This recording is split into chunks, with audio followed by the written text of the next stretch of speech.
எங்களை அதிகமாய் நேசிக்கிற எங்கள் அன்பின் பரலோக தகப்பனே, மெய் துதிக்கிறோம், ஸ்தோத்திரிக்கிறோம் அப்பா. இந்த புதிய நாளை காண செய்த கிருபைக்காக நன்றி அப்பா. இந்த புதிய நாளிலும் புதிய கிருபைகளை கொடுங்க.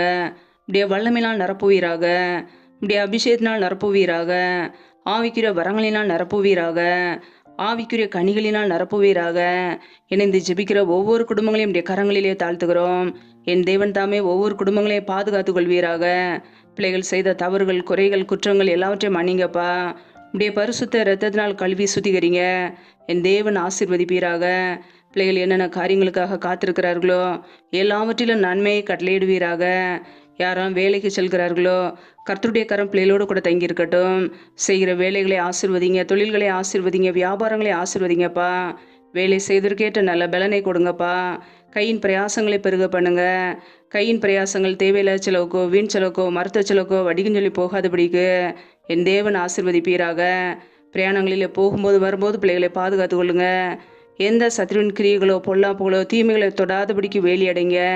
இயேசு கிறிஸ்துவின் இரத்த கோட்டைக்குள்ளே அர்ப்பணிக்கிறோம். என் தேவன் ஆசீர்வதிப்பீராக.